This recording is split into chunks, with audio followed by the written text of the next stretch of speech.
जन कलाकार अब बीजेपी सांसद दिनेश लाल यादव मेरे साथ हैं, उनसे बात करते हैं। दिनेश जी, न्यूज नेशन में स्वागत है आपका। बहुत धन्यवाद। आजमगढ़ को सपा का गढ़ माना जाता था, पिछले विधानसभा चुनाव में भी दिखाई दिया कि वो सपा का गढ़ है। कैसे गिर गया वो गढ़? गढ़ इसलिए गिर गया कि वो गढ़ में कुछ कर नहीं रहे थे वो लोग, और जनता ने मन बना लिया कि ये जिस तरह की राजनीति यहाँ पे चलती है, जातिवाद की राजनीति, कि इतना ये जाति है, इतना ये जाति है, इनको मिला करके हम जीत जाएंगे, और जीत भी जाते थे। और फिर कुछ काम नहीं होता था वहाँ, क्योंकि उनको भी पता है कि ये समीकरण पे हम जीत रहे हैं। तो आजमगढ़ को भी ये बात समझ में आ गई कि अगर इस जातिवाद में हम फंसे रहे तो आजमगढ़ का विकास कभी नहीं होगा, आजमगढ़ ऐसे ही पिछड़ा रहेगा। इसलिए इस बार डबल इंजन की सरकार के साथ जनता ने अपना विश्वास दिया है और वहाँ कमल खिलाया है। पूजनीय प्रधानमंत्री जी की जितनी योजनाएं हैं उसका लाभ जिनको मिला था, उन लोगों ने समझा कि देखिए हमको लाभ तो मिल रहा है प्रधानमंत्री जी की योजनाओं से, मुख्यमंत्री जी की योजनाओं से, तो क्यों ना हम इनके साथ जाएं, ताकि जो यहाँ का रुका हुआ विकास है वो भी हो जाए। और कहीं ना कहीं इसी भरोसे और इसी विश्वास पे वहाँ कमल खिला है। चुनाव के बाद अखिलेश यादव जी ने एक बड़ा बयान दिया कि हम आजमगढ़ विश्वास में प्रचार करने नहीं गए, इसलिए हार गए, और हारे नहीं, हरा दिए गए।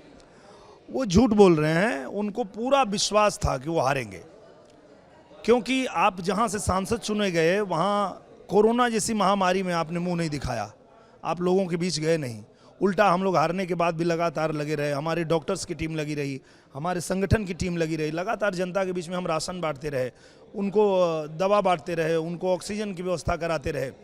तो कहीं ना कहीं जनता ने भी ये देख लिया कि इनको जिता के भी हमने भेजा था, एक तो कुछ किए नहीं, ऊपर से बीच में छोड़ के भाग गए 3 साल में। तो अब जनता को समझ में आ गया कि ये आदमी लगातार हमको धोखा दे रहा है, जातिवाद में फंसा के हम लोगों को लगातार पीछे ढकेल रहा है। तो अब इस आदमी को हमें सबक सिखाना पड़ेगा, और इसलिए जनता ने ये निर्णय लिया। और आज जब आप देख रहे हैं कि आजमगढ़ ने ये क्लियर संदेश दिया है हिंदुस्तान को कि अब आजमगढ़ में या पूर्वांचल में या उत्तर प्रदेश में कोई जातिवाद नहीं चलेगा। यहाँ सिर्फ विकास की बात होगी, विकास की राजनीति होगी, और वो राजनीति जो है हमारे पूजनीय प्रधानमंत्री जी के आने के बाद ही संभव हुआ है। तो क्या इसीलिए आप वहाँ डटे रहे कि अब मुस्लिम यादव समीकरण आगे नहीं चलने वाला है? हाँ, नहीं चला। अभी देखिए, आप यादवों के बेल्ट में जाइए, आप मुस्लिम के बेल्ट में जाइए, जहाँ एक भी कोई और नहीं है वहाँ भी भारतीय जनता पार्टी को समर्थन मिला है। मुस्लिम भाइयों ने कमल का निशान दबाया है, यादवों ने तो दिया ही है। तो कहीं ना कहीं अब वो जो समीकरण था वो पूरी तरह टूट गया है। जो MY मुस्लिम यादव समीकरण था अब मोदी योगी के साथ आ चुका है।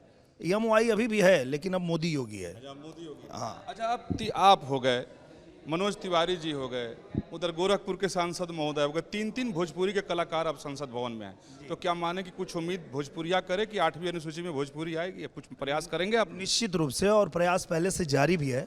कुछ टेक्निकल वजह से वो रुका हुआ है, कई भाषाओं को एक साथ में वहाँ पे दिया गया है, तो वहाँ पे दिक्कत कुछ आई है जिसकी वजह से रुका है।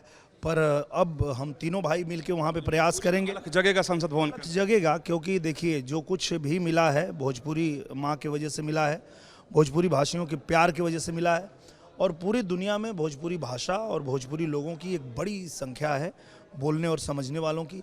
कहीं ना कहीं उनका आशीर्वाद ही है कि आज आपको 3 भोजपुरी कलाकार संसद में नजर आ रहे हैं। अच्छा, चलते चलते पूर्वांचल के लोग खातिर जन मशहूर भैया गनवा तवन हो जा।